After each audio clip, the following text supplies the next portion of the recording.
Bismillahirrahmanirrahim. Assalamualaikum warahmatullahi wabarakatuh. Selamat siang, salam sejahtera bagi kita semuanya. Om Swastiastu, Namo Buddhaya, salam kebajikan.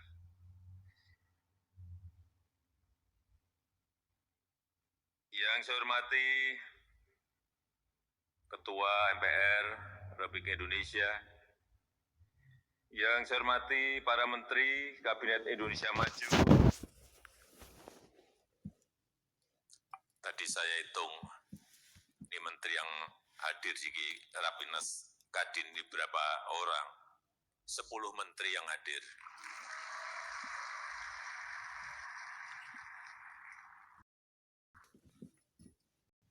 Betapa sangat pentingnya Kadin bagi negara kita. Sehingga menteri-menteri semuanya hadir. Ini saya baca sekalian lah. Tadi saya hitung, saya tulis. Pak Menko Ekonomi, Pak Menko Marinvest, Pak Menteri Sekretaris Negara, Ibu Menteri Keuangan, Pak Mendak, Menteri Perdagangan, Ibu Menaker, Pak Menteri Investasi, yang dari tadi pagi mengawal saya agar saya bisa hadir di sini.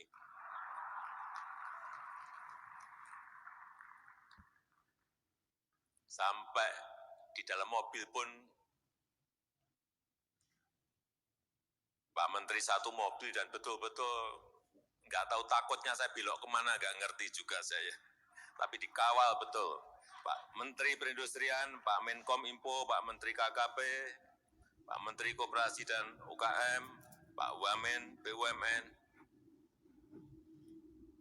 10 menteri hadir semuanya. Yang saya hormati Gubernur Provinsi Bali, yang saya hormati Ketua Dewan Komisioner OJK, yang saya hormati Ketua Umum Kadin, Bapak Arsyad Rashid, beserta Ketua Dewan Pertimbangan Kadin, Bapak Antitya Bakri, beserta seluruh Ketua Dewan Penasehat, Ketua Dewan Pakar, Ketua Dewan Kehormatan, serta Wakil Ketua Umum, dan seluruh Ketua dan jajaran pengurus Provinsi, Kabupaten, dan Kota, seluruh anggota Kadin Masa Bakti 2021-2026, Bapak Ibu hadirin undangan yang berbahagia. Tantangan demi tantangan terus menghadang kita. Jangan berpikiran bahwa pandemi ini telah selesai. Memang pada hari ini kalau kita lihat kasus yang dulu di pertengahan bulan Juli, kasus harian kita di angka 56.000. Kemarin kita berada di angka 311 kasus harian. Ini patut kita syukuri, berkat kerja keras kita, kerja gotong royong kita, tetapi sekali lagi hati-hati, tantangan ini belum selesai.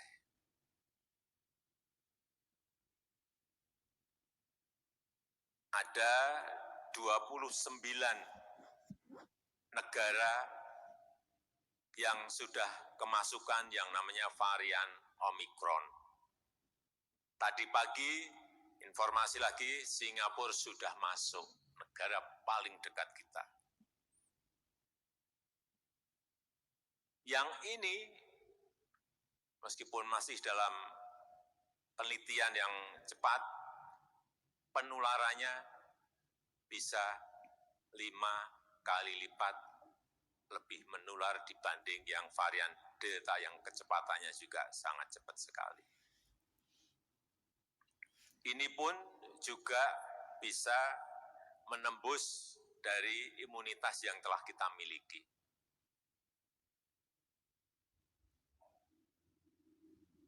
Oleh sebab itu, sekali lagi kita semua tetap harus waspada dan hati-hati.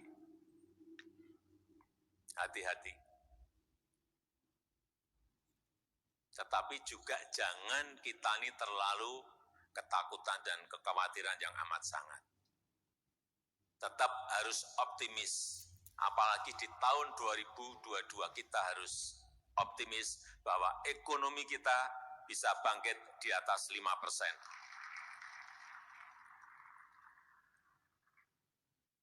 Tapi yang banyak yang tidak kita hitung, yang tidak kita duga, ternyata bahwa pandemi ini berimbas kemana-mana, berdampak kemana-mana. Kita tahu karena pandemi beberapa negara langka energi. Karena pandemi beberapa negara langka kontainer. Baik itu kontainer antar negara maupun antar provinsi dan antar pulau. Karena pandemi juga yang tidak kita perkirakan inflasi beberapa negara sudah naik demikian tinggi.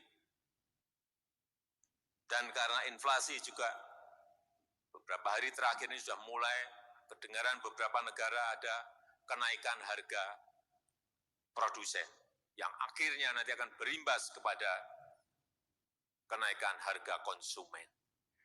Ini saling kompleksitas masalah semakin melebar kemana-mana. Sehingga memang kita harus menyiapkan rencana antisipasi dan geraknya harus kita lebih cepat dari biasanya. Karena ketidakpastian ekonomi global semakin melebar kemana-mana. Kompleksitas masalahnya juga melebar kemana-mana. Karena memang kunci dari pertumbuhan ekonomi global, ekonomi negara kita, kuncinya hanya ada satu. Bagaimana kita bisa mengendalikan pandemi seperti sekarang ini. Hanya itu. Yang lain-lain nanti pasti mengikuti. Dan investasi merupakan motor penggerak ekonomi kita. Baik itu investasi usaha dari usaha mikro, usaha kecil, usaha menengah, usaha besar, semuanya sangat penting saat ini. Target investasi tahun 2021 900 triliun. Kelihatannya tercapai. Tahun 2022, karena saya lihat menterinya muda dan sangat lincah, naikkan menjadi 1.200 triliun. Dan sekarang ini posisi investasi di Jawa dan luar Jawa itu sekarang menjadi sudah lebih banyak di luar Jawa. Ini sangat baik sekali. Di Jawa 48%, di luar Jawa sudah 52%. Ini sangat baik sekali. Artinya tidak Jawa sentris, tetapi sudah mulai ke Indonesia sentris. Ini yang terus akan kita dorong. Dan dalam Rapim ini juga perlu saya sampaikan, ini tadi saya baru saja meminta kepada Bu Menteri Keuangan, yang biasanya saya pakai, saya lihat ekonomi kita ini seperti apa sih. Pajak sampai hari ini sudah masuk 77,5%. PNBP sudah masuk 107%, sudah melebihi, sudah. Artinya apa? Penerimaan pajak tumbuh 15,3%. Sangat bagus sekali. Pada tahun lalu kita terkontraksi minus 18,8%. Dari minus 18,8 sekarang tumbuh 15,3. Ini patut kita syukuri.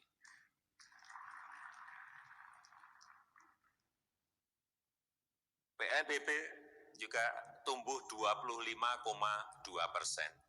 tahun 2021, tahun lalu minus 16%. Ini angka-angkanya baik. Sudah kita sudah senang banget melihat angka-angka seperti ini, tapi begitu mendengar Omikron,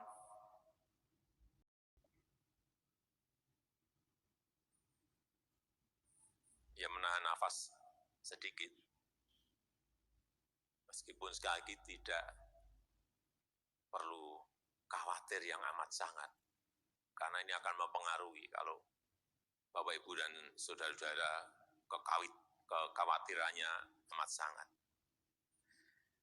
Pada kesempatan yang baik ini saya ingin titip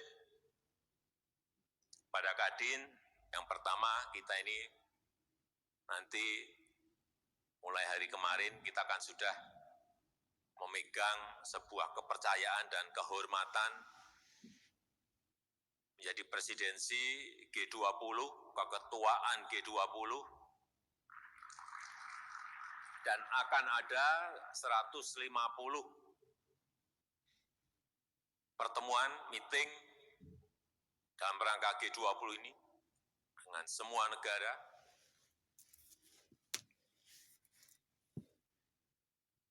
Fokus kita adalah nanti kita akan fokuskan di G20 ini adalah satu, urusan arsitektur kesehatan global, yang kedua mengenai transisi energi menuju energi yang hijau dan berkelanjutan, kemudian yang ketiga mengenai digitalisasi. Jadi digitalisasi, transisi energi dan ekonomi hijau, kemudian arsitektur kesehatan. Karena memang bandul ekonomi dunia ini sudah mulai bergerak ke arah ekonomi hijau. Kita pun harus cepat menyesuaikan. Kalau tidak, kalau misalnya nanti suatu titik, entah 2 tahun lagi, entah 3 tahun lagi, atau 5 tahun lagi, Eropa misalnya hanya menerima produk-produk hijau yang dihasilkan dari renewable energy, dan kita belum siap, bagaimana kita mau mengekspor barang-barang kita. Begitu mereka mulai, negara lain pasti juga akan memulai. Oleh sebab itu secepatnya kita harus mulai menggeser arah ekonomi kita sesuai dengan yang tadi akan kita bicarakan di G20.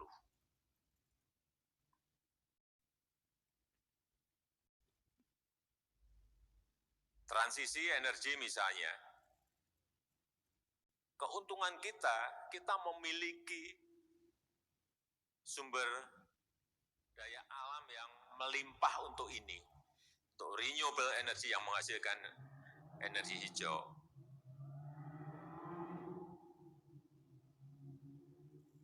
Misalnya hydropower, kita memiliki 4.400 sungai.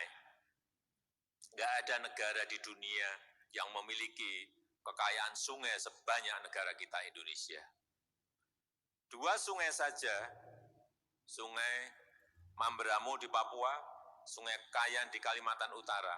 Di Mamberamo itu kira-kira bisa menghasilkan 24.000 megawatt.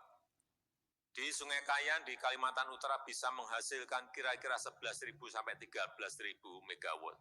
Baru 2 sungai. Kita memiliki sekali lagi 4.400 sungai. Geothermal belum diapa-apain. Kekuatan kita 29.000 yang baru sekarang ini baru kepakai kira-kira 2.000-an. 10% belum ada. Inilah saya kira kesempatan-kesempatan yang kita miliki, sehingga dalam rangka kompetisi, bersaing dengan negara-negara yang kita memiliki kekuatan-kekuatan itu, yang lama tidak kita sadari. Oleh sebab itu,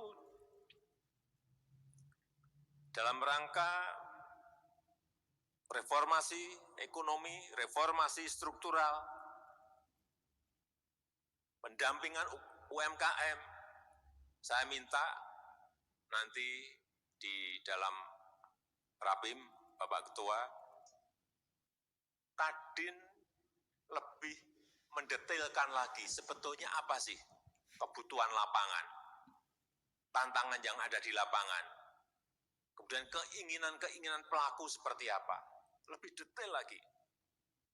Sehingga kalau pemerintah membuat kebijakan besarnya, didetailkan oleh Kadin, sehingga nanti ketemu antara pelaku dan pembuat kebijakan. Kemudian yang kedua, yang tadi saya sampaikan juga mendetailkan lagi transformasi ekonomi kita menuju tadi green economy, green energy, green tourism, blue economy. Detailnya seperti apa menurut para pelaku? Yang dibutuhkan apa menurut pelaku? Dan keinginan-keinginannya seperti apa, sehingga akan ketemu nanti. Ini ada kebijakan, ini ada implementasi pelaksanaan. Kalau diketemukan, akan menjadi sebuah kekuatan yang besar. Saya rasa itu yang bisa saya sampaikan pada kesempatan yang baik ini, dan saya ingin mengucapkan selamat kepada Bapak Arsyad Rashid, Bapak Anindya Bakri, dan seluruh jajaran pengurus Kadin untuk masa bakti 2021-2026, meskipun dihadapkan pada banyak tantangan, tapi saya yakin komposisi kepengurusan yang ada sekarang ini adalah komposisi yang sangat baik.